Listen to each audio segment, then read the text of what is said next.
بسم الله الرحمن الرحيم طاسيم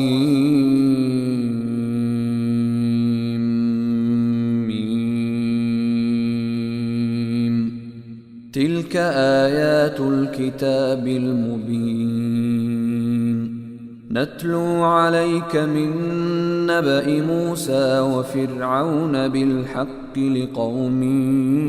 يؤمنون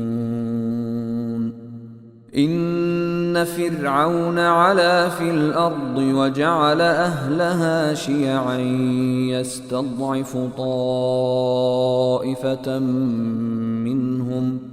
يستضعف طائفة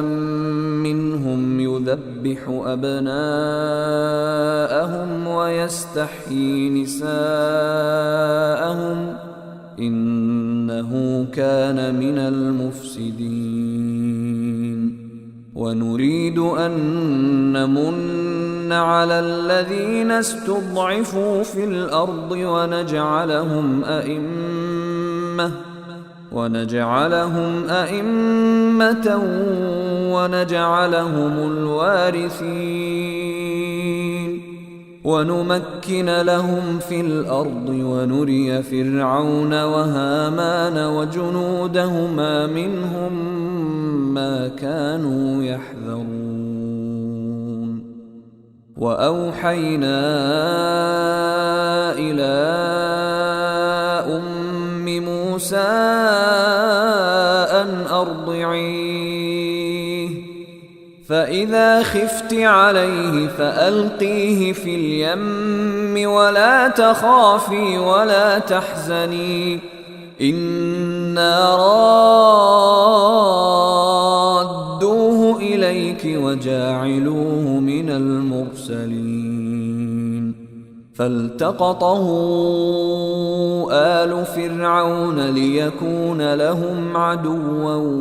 وحزنا إن فرعون وهامان وجنودهما كانوا خاطئين وقالت امرأة فرعون قرة عين لي ولك لا تقتلوه عسى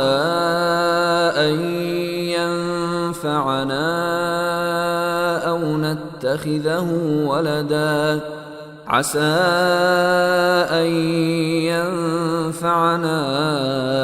أو نتخذه ولدا وهم لا يشعرون وأصبح فؤاد أم موسى فارغا إن كادت لتبدي به لولا أن ربطنا على قلبها لتكون من المؤمنين وقالت لأخته قصيه فبصرت به عن جنب وهم لا يشعرون وحرمنا عليه المراضع من قبل فقالت هل أدلكم على أهل بيت يكفلونه لكم وهم له ناصحون فرددناه إلى أمه كي تقر عينها ولا تحزن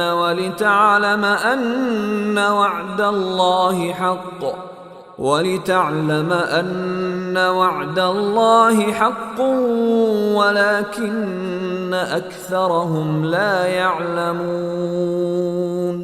ولما بلغ أشده واستوى آتيناه حكما وعلما وكذلك نجزي المحسنين ودخل المدينة على حين غفلة من أهلها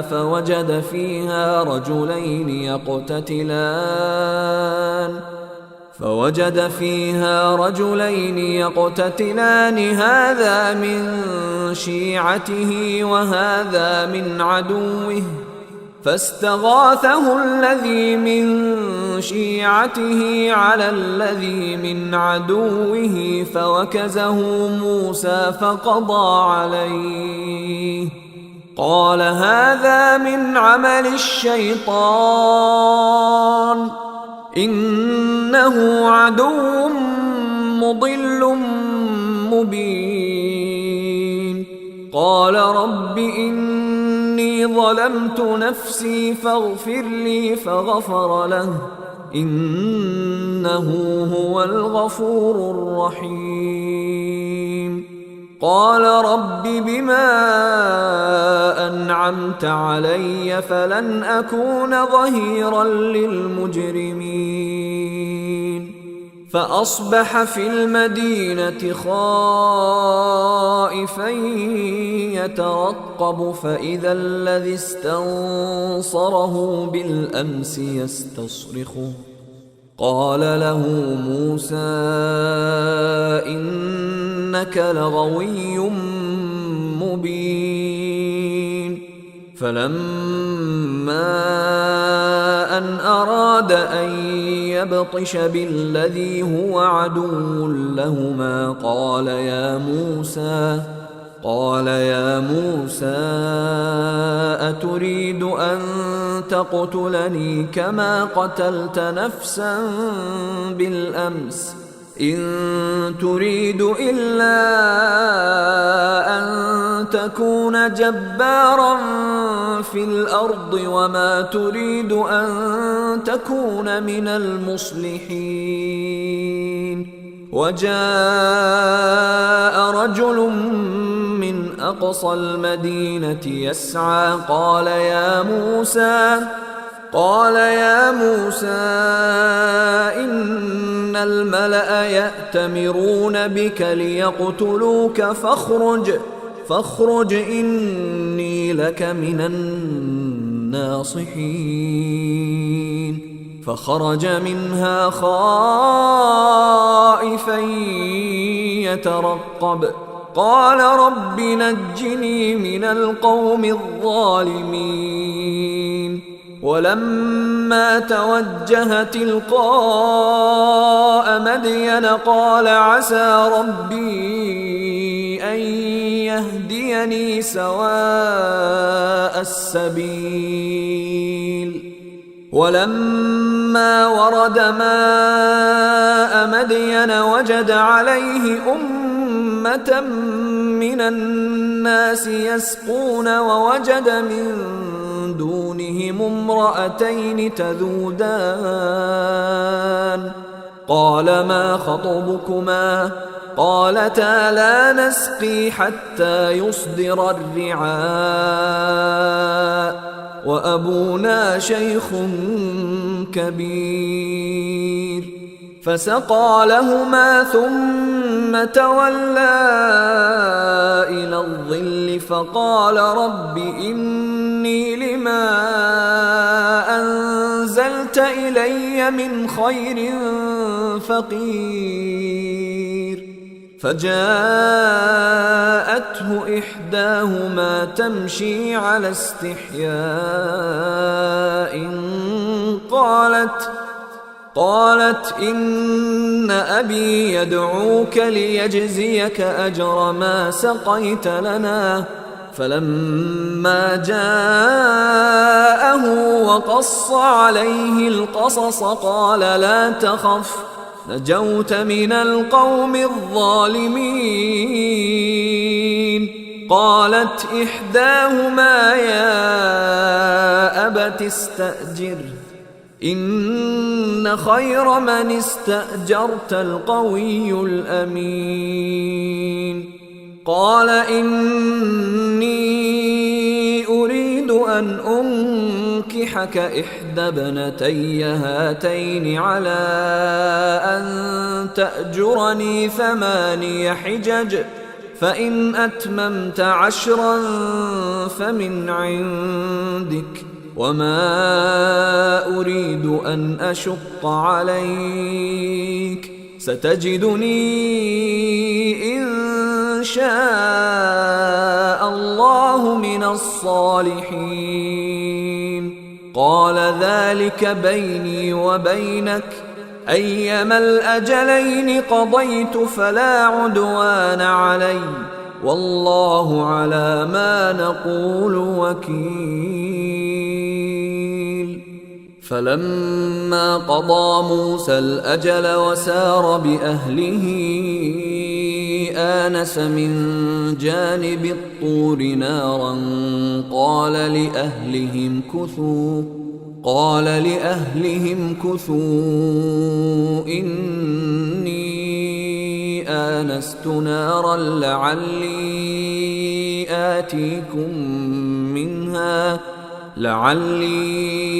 آتيكم منها بخبر أو جذوة من النار لعلكم تصطلون. فلما أتاها نودي من شاطئ الوادي الأيمن في البقعة المباركة من الشجرة أن يا موسى إني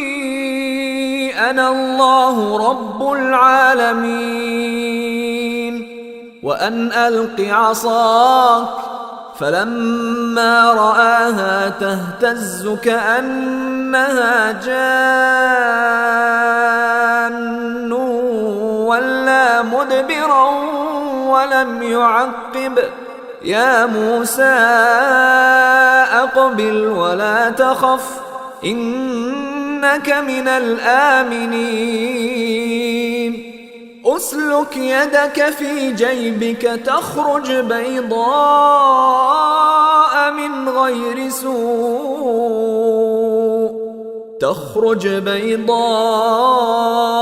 من غير سوء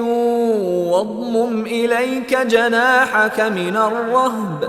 فذلك برهانان من ربك إلى فرعون وملئه إنهم كانوا قوما فاسقين. قال رب إني قتلت منهم نفسا فأخاف أن يقتلون وأخي هارون هو أفصح مني لسانا فأرسله معي يرد أن يصدقني إني أخاف أن يكذبون. قال سنشد عضدك بأخيك ونجعل لكما سلطانا فلا يصلون إليكما بآياتنا أنتما ومن اتبعكما الغالبون. فلما جاءهم موسى بآياتنا بينات قالوا ما هذا إلا سحر مفترى وما سمعنا بهذا في آبائنا الأولين. وقال موسى ربي أعلم بمن جاء بالهدى من عنده ومن تكون له عاقبة الدار إنه لا يفلح الظالمون. وقال فرعون يا أيها الملأ ما علمت لكم من إله غيري فأوقد لي يا هامان على الطين فاجعل لي صرحا لعلي أطلع إلى إله موسى وإني لأظنه من الكاذبين. واستكبر هو وجنوده في الأرض بغير الحق وظنوا أنهم إلينا لا يرجعون. فأخذناه وجنوده فنبذناهم في اليم فانظر كيف كان عاقبة الظالمين وجعلناهم أئمة يدعون إلى النار ويوم القيامة لا ينصرون وأتبعناهم في هذه الدنيا لعنة ويوم القيامة هم من المقبوحين ولقد آتينا موسى الكتاب من بعد ما أهلكنا القرون الأولى بصائر للناس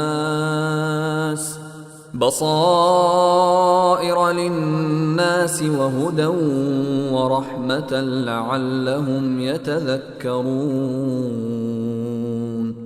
وما كنت بجانب الغربي إذ قضينا إلى موسى الأمر وما كنت من الشاهدين ولكننا أنشأنا قرونا فتطاول عليهم العمر وما كنت ثاويا في أهل مدين تتلو عليهم آياتنا ولكننا كنا مرسلين وما كنت بجانب الطور إذ نادينا ولكن رحمة من ربك لتنذر قوما ما أتاهم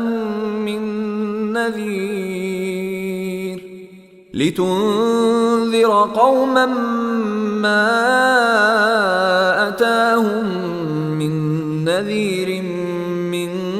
قبلك لعلهم يتذكرون ولولا أن تصيبهم مصيبة بما قدمت أيديهم فيقولوا ربنا لولا أرسلت إلينا رسولا فنتبع آياتك ونكون من المؤمنين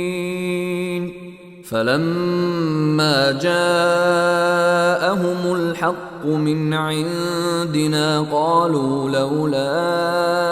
أوتي مثل ما أوتي موسى أولم يكفروا بما أوتي موسى من قبل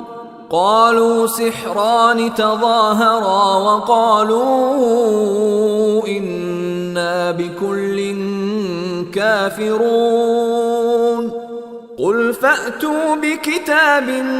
من عند الله هو أهدى منهما أتبعه إن كنتم صادقين فإن لم يستجيبوا لك فاعلم أنما يتبعون أهواءهم ومن أضل ممن اتبع هواه بغير هدى من الله إن الله لا يهدي القوم الظالمين ولقد وصلنا لهم القول لعلهم يتذكرون الذين آتيناهم الكتاب من قبله هم به يؤمنون وإذا يتلى عليهم قالوا آمنا به إنه الحق من ربنا إنا كنا من قبله مسلمين أولئك يؤتون أجرهم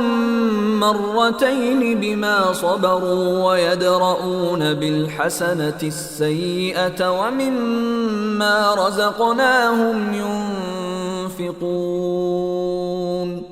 وإذا سمعوا اللغو أعرضوا عنه وقالوا لنا أعمالنا ولكم أعمالكم سلام عليكم لا نبتغي الجاهلين إنك لا تهدي من أحببت ولكن الله يهدي من يشاء وهو أعلم بالمهتدين وقالوا إن نتبع الهدى معك نتخطف من أرضنا أولم نمكن لهم حرما آمنا يجبى إليه ثمرات كل شيء رزقا من لدنا ولكن أكثرهم لا يعلمون وكم أهلكنا من قرية بطرت معيشتها فتلك مساكنهم لم تسكن من بعدهم إلا قليلا وكنا نحن الوارثين وما كان ربك مهلك القرى حتى يبعث في أمها رسولا يتلو عليهم آياتنا وما كنا مهلك القرى إلا وأهلها ظالمون وما أوتيتم من شيء فمتاع الحياة الدنيا وزينتها وما عند الله خير وأبقى أفلا تعقلون أفمن وعدناه وعدا حسنا فهو لاقيه كمن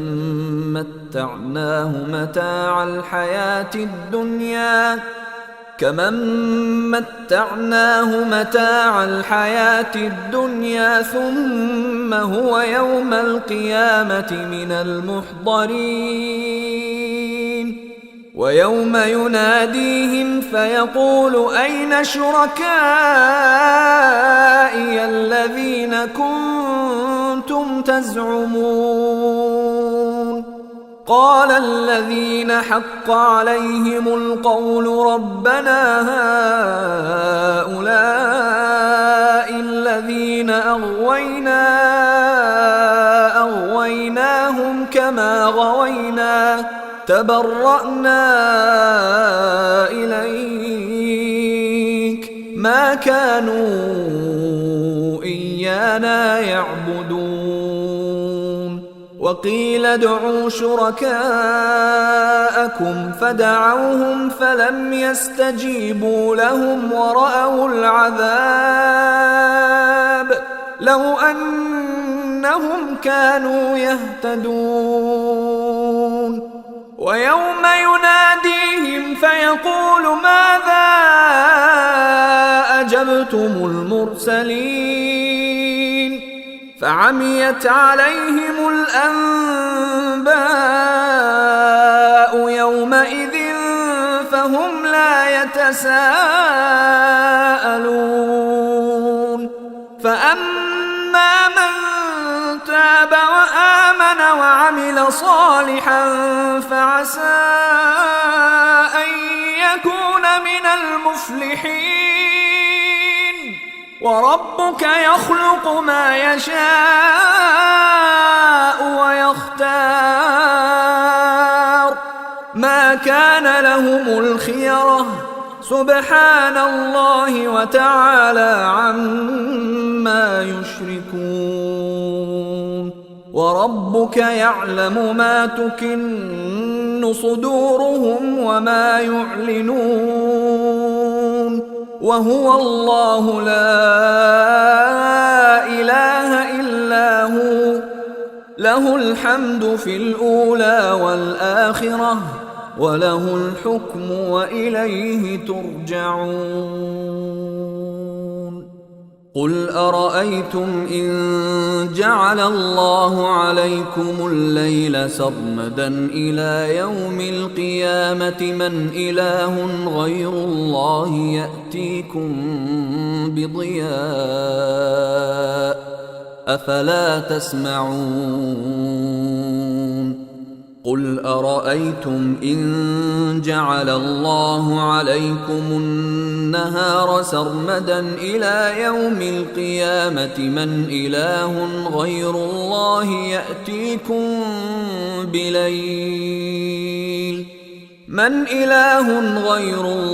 يأتيكم بليل تسكنون فيه أفلا تبصرون ومن رحمته جعل لكم الليل والنهار لتسكنوا فيه ولتبتغوا من فضله ولعلكم تشكرون ويوم يناديهم فيقول أين شركائي الذين كنتم تزعمون ونزعنا من كل أمة شهيدا فقلنا هاتوا برهانكم فعلموا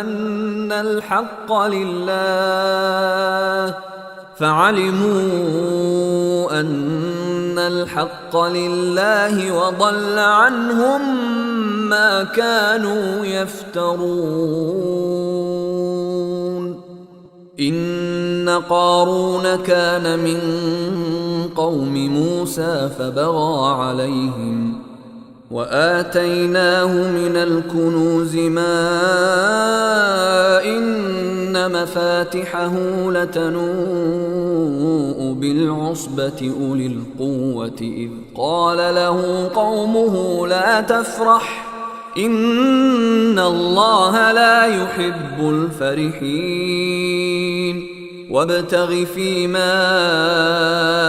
آتاك الله الدار الآخرة ولا تنس نصيبك من الدنيا وأحسن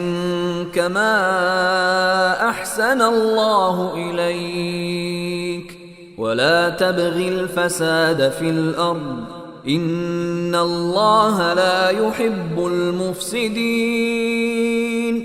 قال إنما أوتيته على علم عندي أولم يعلم أن الله قد أهلك من قبله من القرون من هو أشد منه قوة وأكثر جمعا ولا يسأل عن ذنوبهم المجرمون فخرج على قومه في زينته قال الذين يريدون الحياة الدنيا يا ليت لنا مثل ما أوتي قارون إنه لذو حظ عظيم وقال الذين أوتوا العلم ويلكم ثواب الله خير لمن آمن وعمل صالحا ولا يلقاها إلا الصابرون فخسفنا به وبداره الأرض فما كان له من فئة ينصرونه من دون الله وما كان من المنتصرين وأصبح الذين تمنوا مكانه بالأمس يقولون ويكأن الله يبسط الرزق لمن يشاء من عباده ويقدر لولا أمن الله علينا لخسف بنا ويكأنه لا يفلح الكافرون تلك الدار الآخرة نجعلها للذين لا يريدون علوا في الأرض ولا فسادا والعاقبة للمتقين. من جاء بالحسنة فله خير منها ومن جاء بالسيئة فلا يجزى الذين عملوا السيئات إلا ما كانوا يعملون. إن الذي فرض عليك القرآن لرادك إلى معاد قل ربي أعلم من جاء بالهدى ومن هو في ضلال مبين. وما كنت ترجو أن يلقى إليك الكتاب إلا رحمة من ربك فلا تكونن ظهيرا للكافرين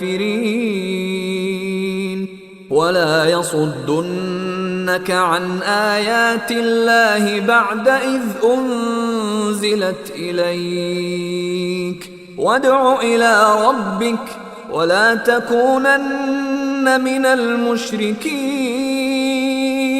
ولا تدع مع الله إلها آخر لا إله إلا هو كل شيء هالك إلا وجهه له الحكم وإليه ترجعون.